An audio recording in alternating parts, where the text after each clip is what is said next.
will be out there decked out in red and gold, eye black on. It is what it is. I hate Philadelphia. They're number one on the hate list. Man. I hate them more than Seattle. I hate them more than Dallas. I can't stand their arrogance from their fan base. They got one Super Bowl championship. One. And they think they created football. They think they got the most passion in the NFL. You know you don't. No, you don't. As soon as that team sucks, you stop going to the games, you turn on everybody. You start hating on everybody. What left the worst taste in your mouth? The loss to the Lakers or the loss to the Eagles? Lost to the Eagles. Okay. Warriors were playing with house money at that point. As long as they didn't lose to Sacramento. Okay. Couldn't let KC and D-Lo. That was the one, right? Okay. Lakers here is a surprise. I mean, we got here. I don't know how you got there, considering everything that was happening with the basketball team off the floor. But Philadelphia? That was a WWE promo. I was trying to cut a promo. That was Booker T-esque. Trust me. I appreciated it. Not trying to go viral. I don't want to go viral. Going viral, let me just say, going viral sucks. All right? I mentioned to you earlier today that ESPN Ringside and SportsCenter picked up my tweet about the Crawford fight. I said, not a hot take, Crawford would beat any version of Floyd Mayweather Jr. Oh, boy. The DMs, the comments, the crack references, the drunk references. When does that crack come into play? The cloud references. I mean, going viral is not fun. People think it's fun going viral. It's not fun at all. Let's get Max Kellerman on there. Can we get him? He's not on ESPN anymore, right? Is he reachable? Ooh, that's a good boxing talk? Hey, I like that. But we got Chris Alvarez, man. And I like Chris Alvarez. Yeah. Casey and Chris do a hell of a job at ABC 7. I saw Casey Pratt last week at practice. I know Chris Alvarez was there. Larry ABC Beal as well. 7. Okay, Larry Beal, no doubt. No doubt. But let's be real. Chris and Casey carry Larry. I'm kidding. CC, as I call him. CNC? Yep. CNC. What's up, Chris? What's going on, man? Good morning. What's up, boys? How are you? Do I get to weigh in on the FaceTime, text, and call thing first? Can we start with important stuff? Absolutely, because these young punks, Chris, don't understand why they're single. You got to call people, Chris. You're engaged. Well, how did you do it? I nailed it with the FaceTime. That's what, if you ask my fiance, that's what got it. It's a moneymaker, right, guys? You got to, show them what you got with the face and the...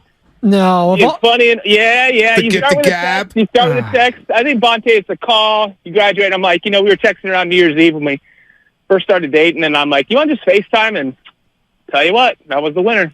No, if we're going by the quarterback for the 49ers, texting is Brock Purdy, calling is Trey Lance, FaceTiming Sam Darnold. Come on. Come on. It's all about the text. Hey, Chris, yeah.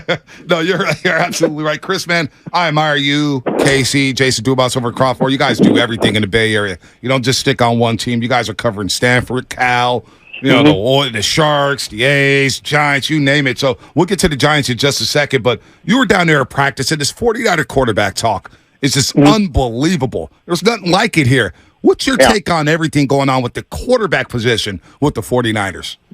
Well, I heard you guys talking about it a little bit, and I'm at practice, and it's a little bit of a different lens for me when you're shooting. You're trying to just get in and get out of there. But, with Brock Purdy as QB1, I think that's kind of where it starts. And he looks healthy so far, and he looks good. And he got out there, and I think the thing about Brock is you have to think about what happened to him being injured, how he got to the 49ers, and by all accounts, he's healthy and ready to go. And he did not want to give anyone a chance to take his job. So he's out there. He's ready to go. He's obviously on the throwing plan and, 2 dadays on, 1 day off. And again, I heard Spadoni talking about it too. You look at all these numbers and you see the training camp stats, and it's nice to see, all of our great friends working, Cam Inman, Mayoko, Matt Barrows, giving us all the stats. But at the end of the day, it's going to see what happens in preseason, what happens in the regular season. So I want to see these guys in game action when they're going to get hit, because you have to remember in training camp, you're not getting hit. There is no fear of getting tackled. Yes, they call it a sack, but I want to see what happens when the real bullets fly and you're against competition and guys that, have their jobs on the line in preseason. So that'll be a real test to see what happens when you get hit. You have to play and you're playing against different teams. So training camp's great and all. You want to get through it healthy, but I can't wait to see what happens in the preseason and how they really divvy up the snaps. How much will Brock play as you get him ready for Pittsburgh in week 1? Will he play that much? I'm interested to see how Kyle kind of manages the quarterbacks through the preseason schedule. Well, you were mentioning some of the guys down there, and Cam Inman, 95.7 The Game Insider, does a hell of a job. You're doing a hell of a job, obviously, for ABC 7 News. How do you feel like the coverage has been with these quarterbacks? Because that's been the big topic of conversation. It's not the quarterbacks themselves, because we know what we're getting. Brock deserves to be QB1. Trey Lance, it's unfortunate, it's unlucky, his career path thus far, but maybe he'll get an opportunity. How do you feel the coverage of the quarterback battle has been throughout the media? I think it's interesting, right? So everyone wants to talk about it, and it's so interesting a team like the 49ers, who has been on the doorstep of the Super Bowl. Obviously, they got there in 19. They've been in the NFC Championship 3 of the last 4 years. And for all the teams that are elite and have a chance to get the Super Bowl, the 49ers are the one that always has like a quarterback situation to start training camp. George Kittle referenced it the other day. He goes, I've been dealing with quarterback controversy, I don't know, 1, 2, 3, 4, 5. He kind of played it off and said, I'm going to say good things about all of my guys. You guys can keep asking me the same question. I believe in all my guys. So it's kind of been interesting to see how it's kind of played out in the media. But at the end of the day, it's about what happens on the field and who comes through. And I heard you guys talking a little bit just earlier about the over-under of what Brock might do as far as games played and injuries. And the 49ers have shown over the last couple of years, you're going to need at least a couple of quarterbacks to try and get you through the year. And last year, obviously, was insane what happened to them. So the coverage, it is what it is as far as people reporting on what they want to with the stats and the trade rumors. But at the end of the day, the 49ers, I think, have proven, unfortunately, that they're going to need at least 2 quarterbacks to get through this year because it's just hard to stay healthy. I think you look across the league, even a guy like Jalen Hurts, he's been hurt. Mahomes, they get banged up. You saw Joe Burrow go down the first day of camp. You're going to need a couple of good quarterbacks, and I think that's what the 49ers have done this offseason. They built up that room to at least 3, if not 4 with Brandon Allen. We'll see what happens with him, but you got 3 good quarterbacks or guys that have been taken fairly high. Obviously, Brock has proven himself in the 7 to 8 games he's played. You're going to need more than 1, I think, to get through the season. Is Trey one of those ones, Chris? Trey Lance, is he one of those ones? I do think Trey can be one of those ones. And again, like I said, we haven't seen a lot of Trey. He hasn't played a lot of football. And you think about the last 4 or 5 years with his college experience, the 1 year, he had the COVID year, and he's been banged up in the NFL. But I do believe Trey has a chance. All the reports I see and what I've seen with my own 2 eyes so far is he looks a little bit better, smoother. We talked about what he's done in the offseason and the training he's gone through. So Trey seems to be waiting in the wings a little bit, and we'll see what happens when he delivers on his opportunity. But I do believe there's a spot here for Trey Lance. And right now it's Brock Purdy's job until proven otherwise. But it's nice to have Trey, and we'll see what Sam does too, again, in the preseason and throughout camp. And again, you got to remember too what happens in the preseason. Someone's going to get hurt. As far as a quarterback across the league somewhere else. And what does that do? And what is Trey's value? What is Sam's value? There's a lot that's going to happen here once games start being played and guys actually start getting hit. So with all this talk around the quarterback for the 49ers, big question mark, only 8 games for Brock Purdy. Can he repeat what he did last season? Is it fair to say still that it is championship or bust for this team? Absolutely, it's championship or bust. You talk to all the guys, you listen to what they had to say, and I think Nick Wagoner, my good colleague, at ESPN, said he's been asking the question, is that the kind of the vibe around the team? And everyone acknowledged George Kittle, Armstead. They all know it. We all see it. Look at the roster. They have some of the highest paid players at every position. They have all-stars at every spot. When it's Trent Williams, it's Kittle, it's Juszczyk, Debo. Bosa's going to get a handful. Hargrave, Fred Warner. You just, the names go on. And it's time. It's the 49ers' chance. They have all the pieces in place. The quarterback, if you have Brock Purdy like you did last year, why can't you at least get to the NFC Championship and see what happens? And you look about the NFC, across the NFC, who's better than the 49ers, right? You guys tell me. The roster, I might be a little biased because we see them every day, but this team is stacked, loaded and ready to go.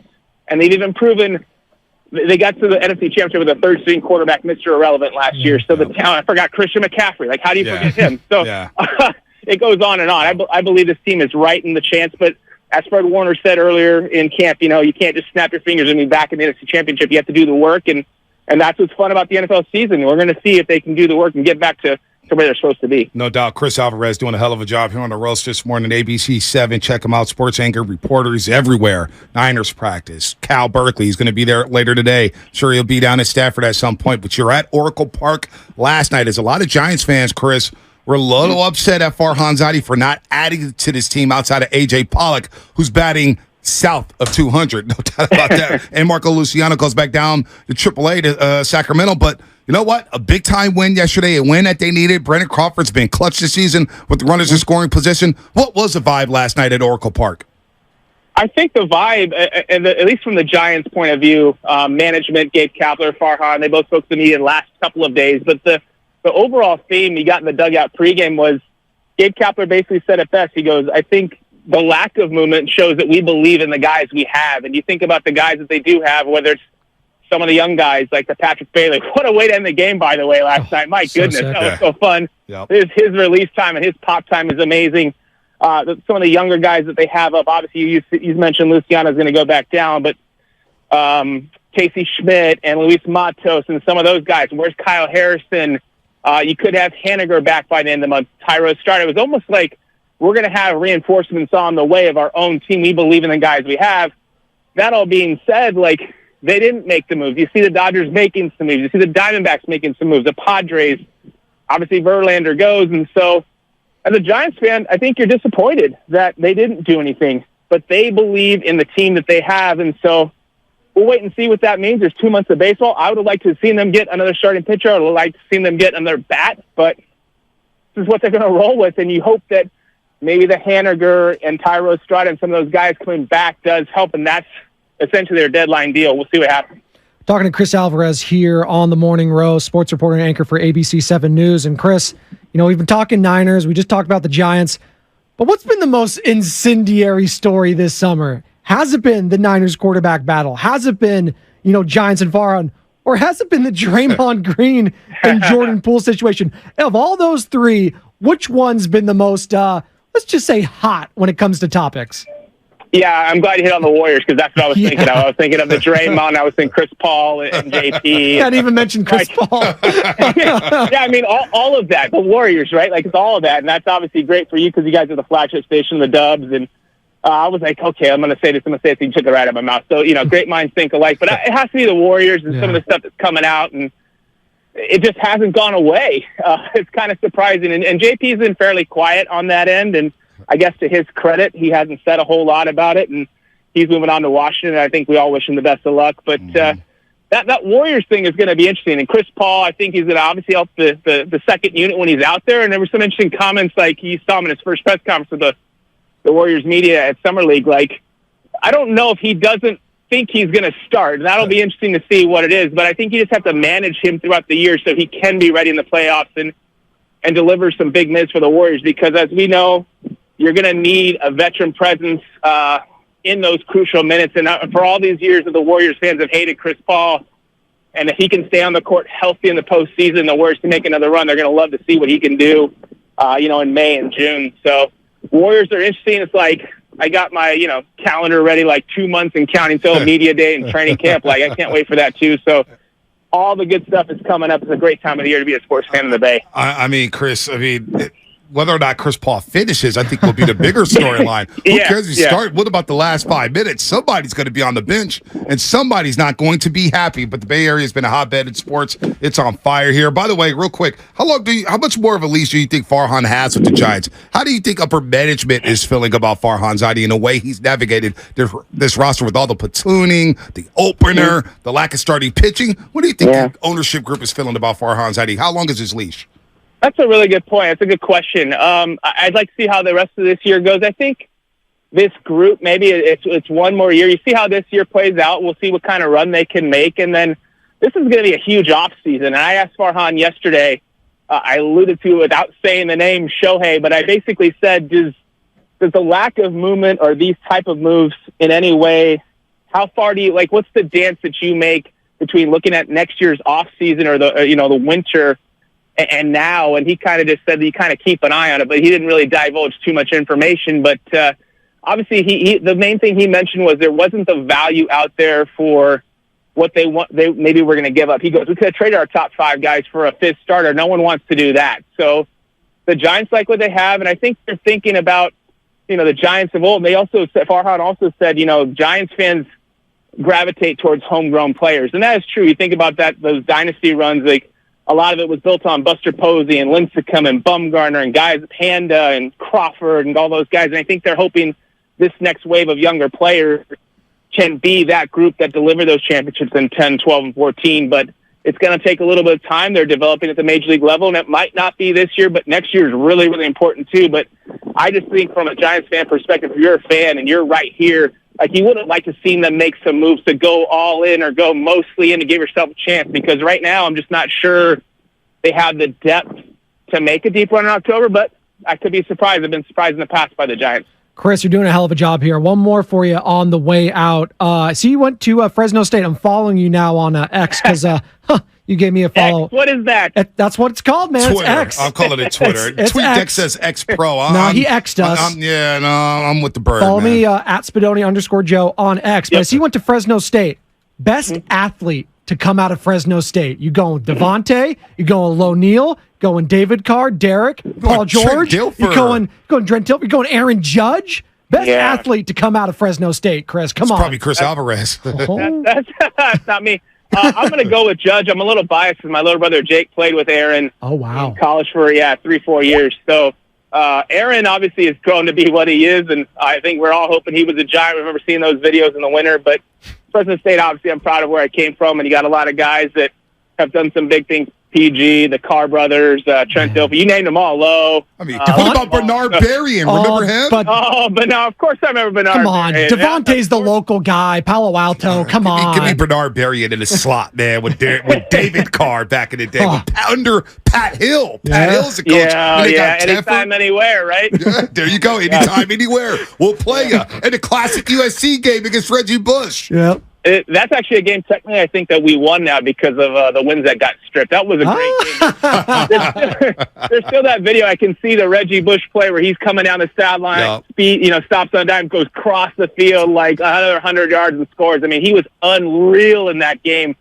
And that was a game USC, that was late in November for some reason. I don't know on Thanksgiving, but Fresno State gave them a scare at the Coliseum that night. Oh, well, it was packed. A lot of Fresno State fans. I remember watching. That was a 7 o'clock kickoff. Late night, Fox Sports. I remember watching that game. One of the greatest teams of all time. Tompkins was on the call. Yeah.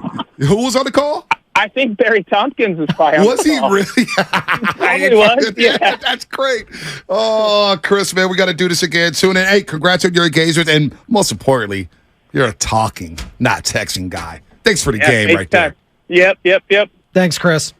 All right, boys. Thank you so much. That was Anytime. awesome. Chris Alvarez, ABC7, man. He's a fun dude. Don't be afraid to send that text.